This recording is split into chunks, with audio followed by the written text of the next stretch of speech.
Alors bonjour, la dernière fois je vous avais laissé avec une vidéo sur comment parler à nos onduleurs via le Wi-Fi.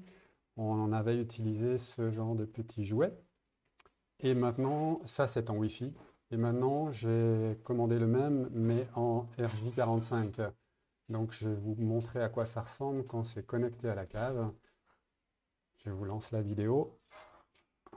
Là voilà. Donc voilà à quoi il ressemble. C'est le même, sauf qu'ici il y a un connecteur RJ45. D'un côté, il y a un câble bleu pour l'onduleur et un câble jaune pour aller sur le réseau de ma maison via une prise RJ45 et du courant porteur en ligne. On revient et l'autre partie va en fait partir maintenant sur l'onduleur. Alors soyez indulgents pour le câblage parce qu'effectivement c'est un câblage en l'air, hein. C'est purement pour la démo. Voilà, là on vient dans la partie série de l'onduleur. Voilà comment c'est branché en bas. Maintenant, on va venir dans le petit boîtier lui-même. Donc le petit boîtier a effectivement une adresse IP, ici. Là, je suis dans le petit boîtier donc, qui est en bas à la cave, à distance, via mon réseau local. Donc il nous donne des informations comme le type, mais ce qui est intéressant, c'est que en fait, il nous parle du port série. Il nous dit qu'il est content parce qu'il y a quelque chose qui se passe dessus. Voilà la configuration du port série. Et il y a une partie que j'ai créée qui s'appelle TCP Server. Donc on va aller juste regarder maintenant comment c'est seté dans le système setting. Non, pardon, dans le serial port. Voilà, donc la partie onduleur elle-même, donc celle qui se connecte en série, elle est à 2400. Je vous laisse lire. Il n'y a pas besoin d'aller bien plus loin dans la définition. Donc 8 bits parity, none et un stop bit. Le reste, on peut y laisser par défaut. Maintenant, la partie purement TCP/IP, elle est là. Donc vous avez les onglets pour additionner différents types de services. Moi, j'ai additionné un type de service marqué TCP Server. Je lui ai donné un petit nom TCP Server. Ce qui est le plus important, c'est ça. C'est sur quel port, en fait, le TCP Server nous écoute. Et via lequel port il va nous répondre. Donc, c'est tout ce qu'il faut se rappeler. Et puis, surtout, il faut router le serial port de, de ce petit boîtier pour qu'il nous le renvoie via le socket setting, via ce port-là. Donc, tout ce qui vient du port série va être routé, je perds ma voix, va être routé sur le port ici. Voilà, donc si on regarde là, on voit qu'effectivement, il reçoit des paquets et là, il en reçoit et il en émet. Donc, c'est à peu près tout ce qu'il faut savoir. Enfin, en gros, c'est tout ce qu'il faut savoir sur ce boîtier. Il n'y a quasi rien à faire en fait. Donc là, le port et là, le TCP serveur qui est en attente d'une demande externe. Maintenant, vous savez que je travaille avec Node-RED. Vu que je ne suis pas programmeur, pour moi, c'est vraiment un très bon outil. Je n'ai pas besoin de connaître des lignes de code. Ce que je voulais vous dire, donc voici le code que j'ai préparé. On va le parcourir ensemble pour voir comment ça fonctionne. Ce que je voulais vous dire, c'est que ce code, en fait, il peut être repris dans les grandes lignes, mais surtout ces parties-là, avec soit des Arduino. Les Arduino, pour ceux qui connaissent. Donc voilà. Hop. On peut mettre du code là-dedans, dans le chipset pour être précis. Vous pouvez mettre le même type de code dans un ESP32 qui coûte une dizaine d'euros. Alors ça, c'est une Rolls-Royce, hein. Ça, du coup, il n'y a pas besoin d'ordinateur. C'est vraiment une bête de course, voire même trop costaud pour faire ce qu'on fait, c'est-à-dire faire des requêtes à 2400 baux sur un port série. Et puis, pour finir, vous avez vous avez la version légère à 2 euros, qui est un ESP 8266, 8266. Hop là, voilà. Ça vaut 2 euros et vous pouvez faire la même chose avec l'ESP 8266 ici. Donc maintenant, on va attaquer le code, si vous le voulez bien, on va aller parcourir en fait le code. Donc l'onduleur, il faut trouver le moyen de lui parler, donc il y a un protocole pour ceci. Je vous ai mis depuis fort longtemps ici sur mon site, dans documentation, dans manuel. Vous venez ici, il y a un onglet qui s'appelle protocole de l'onduleur. Je vais le chercher, qui est ici. Ça, c'est la Bible pour parler à notre onduleur. Donc je l'ai mis en plus gros ici. Dans cette Bible, il nous explique que pour parler à nos onduleurs hybrides, il y a des commandes. QFlag, QPIGS. Et nous, on va aujourd'hui travailler avec la QPIGS, qui est la plus intéressante parce que c'est celle qui nous donne en gros toutes les valeurs de l'onduleur, le voltage, la tension, la fréquence, l'ampérage, à peu près tout ce qu'on a besoin en fait pour fonctionner. Et puis, pour être très clair, tout ce que j'ai eu besoin moi pour créer en fait SmartPhoton. Donc mon logiciel de gestion d'onduleurs. Tout ça, ça vient avec ce qu'on va regarder maintenant. Donc je vais vous dévoiler comment on va chercher ces données qui sont affichées ici. Alors là, on vient directement dans le vif du sujet, dans le protocole. Donc il faut poser la question QPIX, on va voir comment. Et il faut lui envoyer derrière un CRC, un cyclic redundancy check, c'est dur à dire pour moi qui ne suis pas anglophone. Et lui, il est censé, donc le device, il est censé nous répondre tout ceci. Il est censé nous répondre tout ceci. Donc tout ceci est décrit ici. N1, N2, N3, N5, c'est le voltage d'EDF. Les bytes suivants, N7, N8, qui sont donc à la suite ici, seront la fréquence. Ici, c'est la tension de sortie de l'onduleur. Là, c'est la fréquence de sortie de l'onduleur. Les voltampères. Donc, c'est vraiment ça qu'on veut poser comme question à l'onduleur. Voilà. Donc, maintenant, on va vraiment poser la question en vrai. Donc, hop là, on vient sur le programme lui-même. Donc, Node-RED, c'est des flows, donc ça part d'un côté, ça coule sur des nœuds. Ça s'appelle des nœuds. On a déjà vu ça dans d'autres vidéos, mais pour ceux qui n'ont jamais vu Node-RED, voilà à quoi ça ressemble. Donc là, je suis en train de programmer. Je suis dans la partie programmation. Donc ici, ce que je fais, c'est que j'envoie un signal de départ. Ça s'appelle timestamp. Ici, j'ai un nœud qui va me créer en fait un payload. Donc dans Node-RED, il n'y a que des payloads. Donc c'est ce qui parcourt les flows. Donc c'est je sais pas, comme un camion qui transporte des valeurs, et ces valeurs, c'est ça. Les valeurs qui sont là, on peut les voir, en fait, c'est les valeurs hexadécimales qui est la traduction du mot QPIGS. QPIGS, ici. Ici, c'est le CRC sur 2 bytes, et ça, c'est envoi, carriage return. Ici, c'est la même chose, mais d'une notation décimale. Voilà, là, on a préparé donc notre buffer. Donc ça, ceci, là, c'est ceci. C'est la traduction hexadécimale de ça. Voilà, donc là, on a préparé ici la sortie qui va nous sortir cette information. Maintenant, il faut dire évidemment à qui est-ce qu'on va poser la question. Donc c'est là on sait qu'on va aller travailler sur le petit boîtier. Donc on va envoyer une requête au petit boîtier qui est à la cave. Donc il a une adresse IP. Donc on a vu que l'adresse IP c'était 173.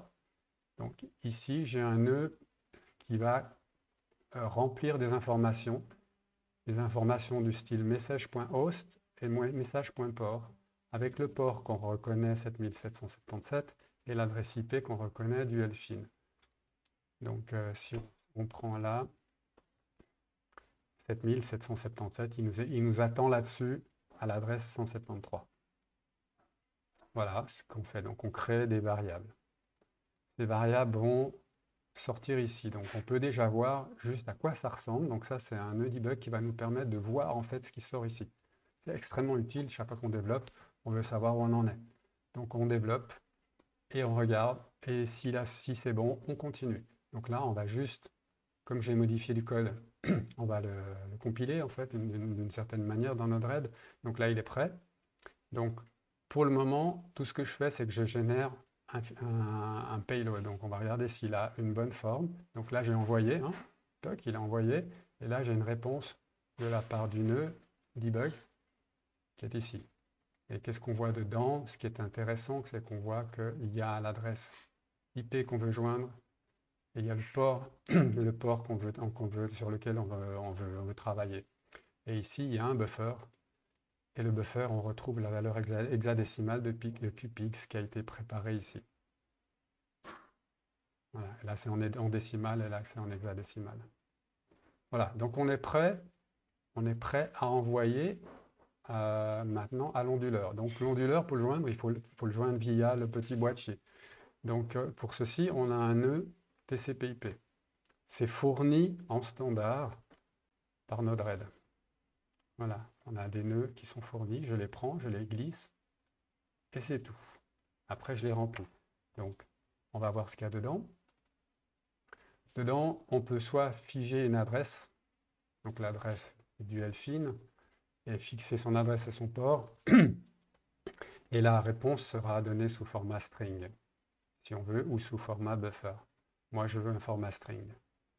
Donc maintenant, on va relier ça à ça. On va fermer le debug ici, et on va ouvrir le debug ici. On va voir ce qui sort de ce nœud. Donc, on déploie. Ce qu'il faut faire attention, c'est que je travaille en parallèle en ce moment. Donc, j'ai effectivement mon logiciel qui est en production, qui tourne, qui va lui-même poser les questions au petit boîtier.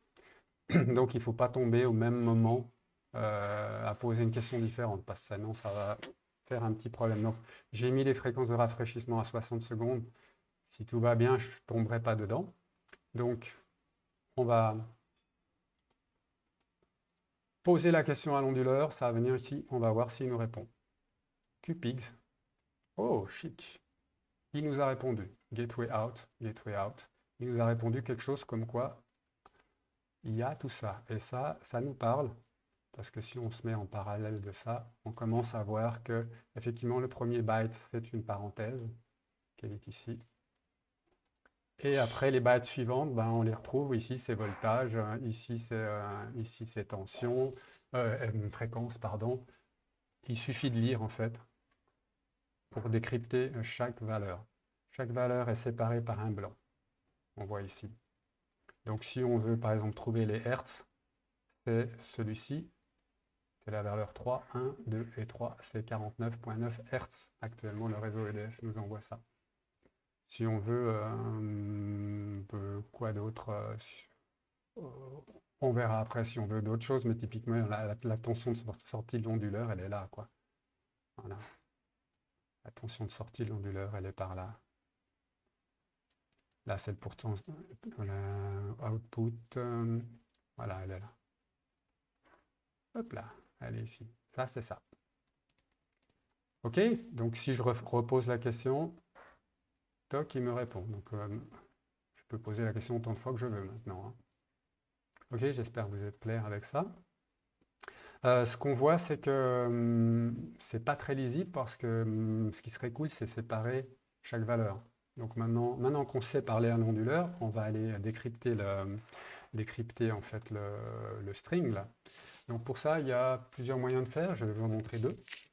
Il y a le nœud CSV. Il n'y a pas grand-chose à savoir. En gros, on lui dit quel est le caractère qui va te permettre de couper le string. Donc là, je dis le caractère qui est, comme dans Excel, c'est souvent la virgule. Bah là, c'est un espace. Donc je lui dis, tu me coupes tout ça avec un espace. C'est tout. Dans Node-RED, vous avez toujours de la documentation en ligne qui vous explique ce que fait le nœud ici. Ça, c'est important parce que ça permet très vite de comprendre ce qu'on est en train de faire. Donc, là, je vais donc séparer les sorties. Donc, ce qui sort du gateway, donc ce qui sort de l'onduleur, je vais donc le travailler avec ce nœud-là. Je ferme le debug ici et je regarde le debug ici maintenant. Donc, ce qui va sortir de là, ça va sortir sur le debug. Donc, je déploie et j'envoie la question.